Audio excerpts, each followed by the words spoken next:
Good morning friends, હું અજય ત્રિવેદી અને આજે આપણે ધોરણ 10 વિષય ગણિત અને ચેપ્ટર નંબર આપણું 4 દ્વિઘાત સમીકરણ અને પાર્ટ 2 માં આજે મળી રહ્યા છીએ.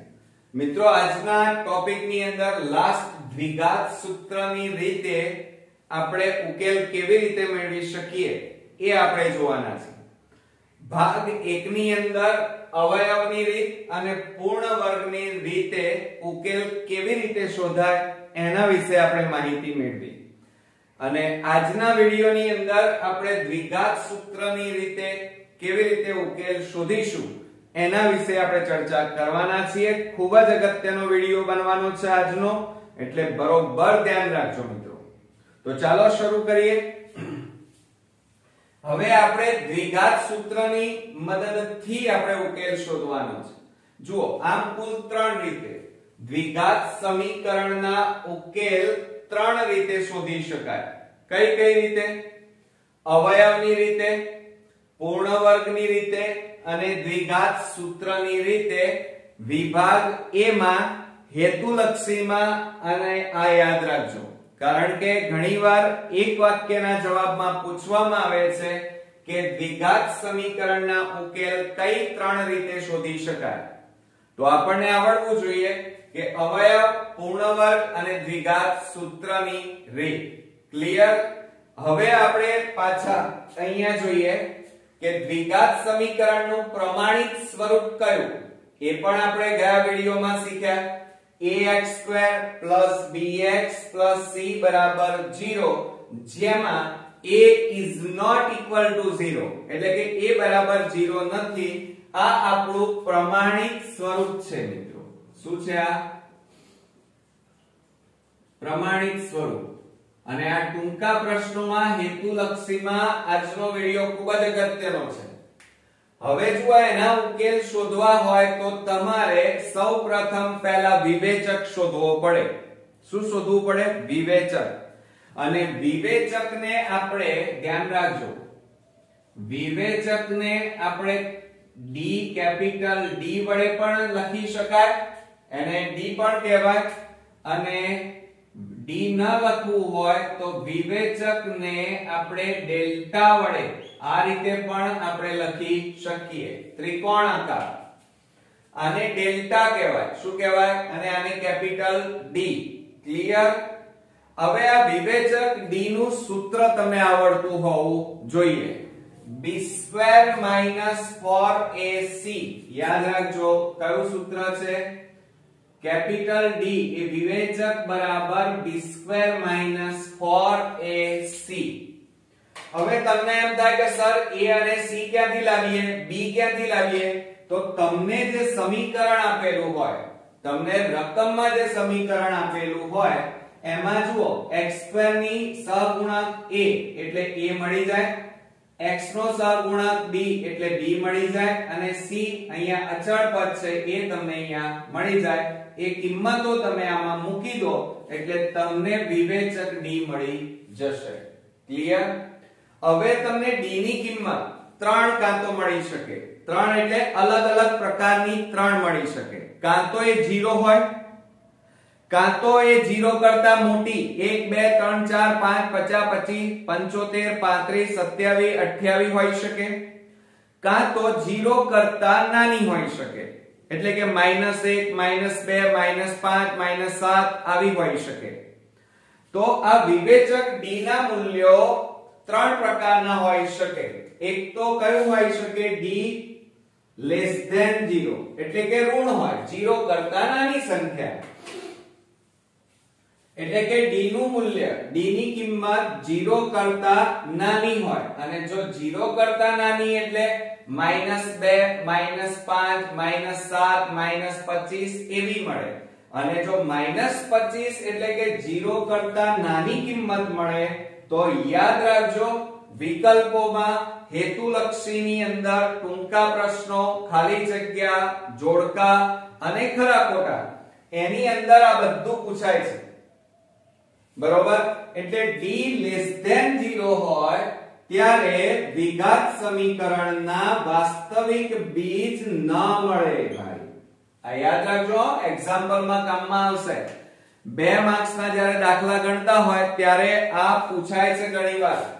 એટલે કે તમે જ્યારે દાખલાની ગણતરી કરો ત્યારે d નું મૂલ્ય માઈનસ માં આવે છે.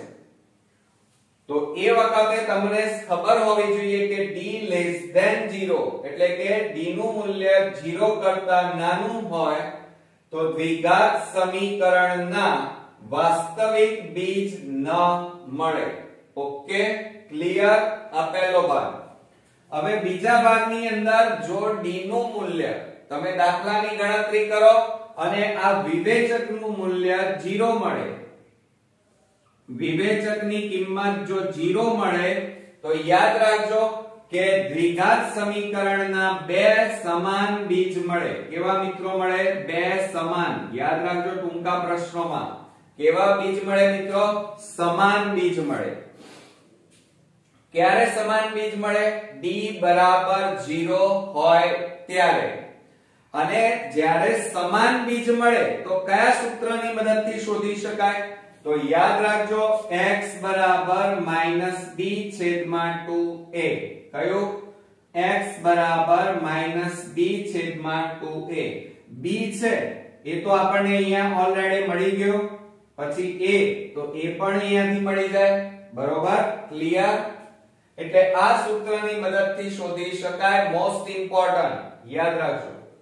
હવે વિવેચક d નું મૂલ્ય જો 0 કરતા મોટું મળે એટલે કે d ની કિંમત 0 કરતા મોટી મળે, 1 2 4 10 25 27 75 આવી મળે, એટલે કે d ગ્રેટર ધેન 0 મળે.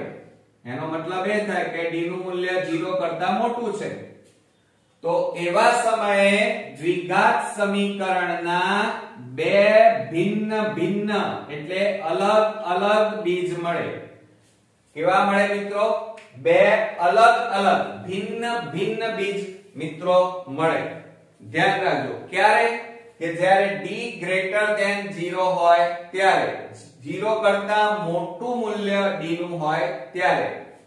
તો હવે 2 અલગ અલગ બીજ મળે તો કયા સૂત્રની મદદથી શોધી શકાય? તો સૂત્રો યાદ રાખજો. શું સૂત્ર યાદ રાખવાનું? x બરાબર -b પ્લસ વર્ગમૂળમાં d. d એટલે વિવેચક અને ભાગ્યા 2a. ક્લિયર? અને એ જ રીતે બીજું સૂત્ર મળશે x બરાબર -b માઈનસ વર્ગમૂળમાં d છેદમાં 2a. આ બંને સૂત્રો સરખા જ છે, ખાલી ફેર શું છે? અહીંયા પ્લસ છે, અહીંયા શું છે? માઈનસ. બાકી બધું સેમ. બરોબર? જોયું તમે?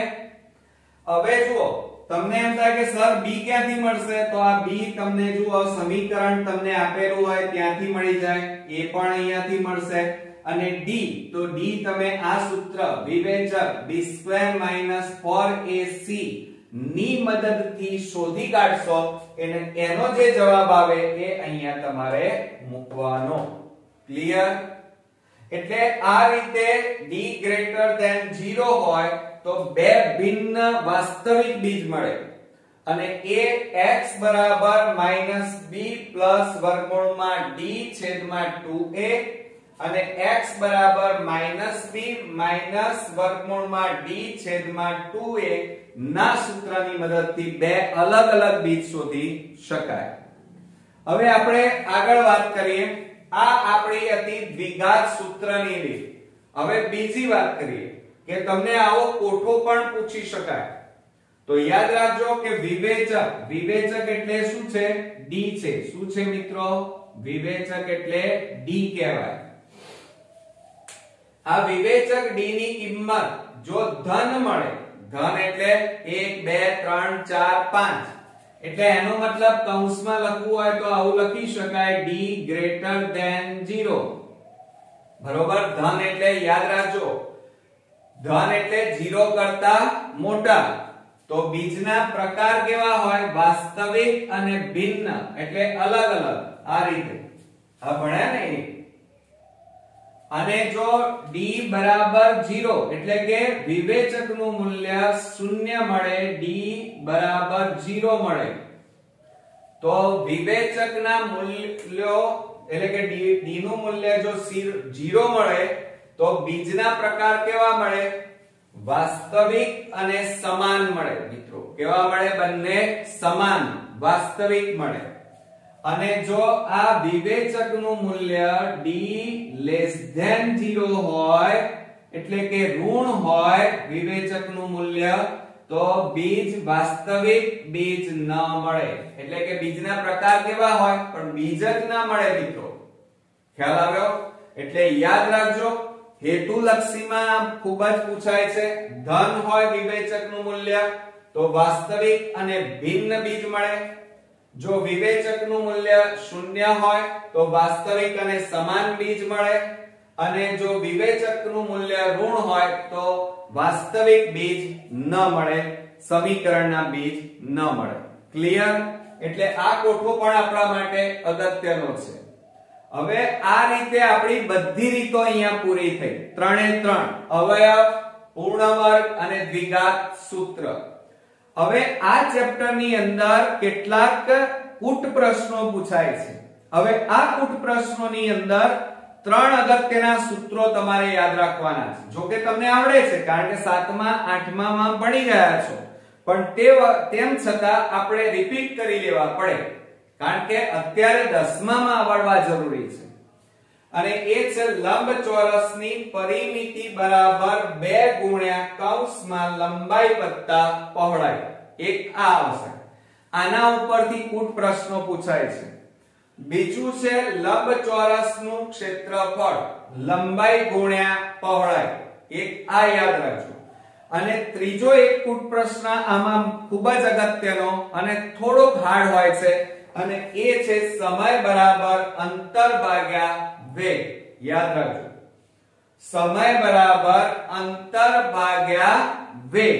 આ 3 સૂત્રો તમારે તૈયાર કરવાના છે જેથી કરીને કૂટ પ્રશ્નોમાં તમને સહેલાઈથી આવડે. તો મિત્રો આ રીતે આપણો અહીંયા ઇન્ટ્રોડક્શન પૂરો થાય છે. તમારે જે આપણે નોટબુક બનાવી છે એની અંદર આ બધું જ તમારે સરસ રીતે નોટ ડાઉન કરી દેવાનું. આ વિડિયો બરોબર 2 વાર જોઈ લેવાનો અને પછી તમારે આ યાદ રાખવાનું કે d <0 હોય તો બીજ ન મળે, d બરાબર 0 હોય તો એના સમાન બીજ મળે. અને કયા સૂત્રથી શોધી શકાય? x બરાબર -b/2a. યાદ રાખજો, મોસ્ટ ઇમ્પોર્ટન્ટ. આ મોસ્ટ IMP છે. બરોબર? ક્યારે આ સૂત્ર વપરાય? d બરાબર 0 હોય ત્યારે. અને જો d નું મૂલ્ય ધન એટલે કે 0 કરતા મોટું હોય તો 2 ભિન્ન બીજ મળે. અને કયા સૂત્રની મદદથી શોધી શકાય? તો આ સૂત્રો પણ તૈયાર કરવાના છે. x બરાબર -b + વર્ગમૂળમાં d/2a અને x બરાબર -b - વર્ગમૂળમાં d/2a. અને d નું સૂત્ર કયું? વિવેચકનું b² - 4ac. બરોબર? અને આ કોઠો પણ તૈયાર કરવાનો છે. 3 રીતો અને આ 3 સૂત્રો. મને ચોક્કસ ખાતરી છે કે તમે બરોબર તૈયાર કરતા હશો. નોટબુક એટલે કે મટીરીયલ પણ સરસ રીતે બનાવતા હશો અને વિડિયો પણ ધ્યાનથી 2 વાર જોઈ અને તૈયાર કરતા હશો. તો હવે નેક્સ્ટ વિડિયોની અંદર ટેક્સ્ટ બુકના બધા એક્ઝામ્પલ અને ઉદાહરણ હું તમને એકદમ ઈઝી અને સરળ મેથડથી શીખવાડીશ જેથી કરીને આ ચેપ્ટરના બધા જ માર્ક્સ એટલે કે 6 માર્ક્સ આપણે મિત્રો મેળવી શકીએ. અને ઇન્ટ્રોડક્શન માંથી તો 1 માર્ક્સ તો આપણે મેળવી જ લીધો છે. જો તમે આટલું ભાગ 1 અને ભાગ 2 તૈયાર કરેલો હશે તો તમારે બીજી કોઈ તૈયારી કરવાની જરૂર નથી. આ 1 માર્ક્સ તો અત્યારે આવી જ ગયો. હવે આપણે મેળવવાના કેટલા છે? 3 ના 2 5. તો નેક્સ્ટ વિડિયોમાં હું તમને બધા જ એક્ઝામ્પલ ક્રમશઃ શીખવાડીશ અને તમને આવડશે પણ ખરા. તો ફરી મળીએ, ત્યાં સુધી ગુડ નાઈટ મિત્રો.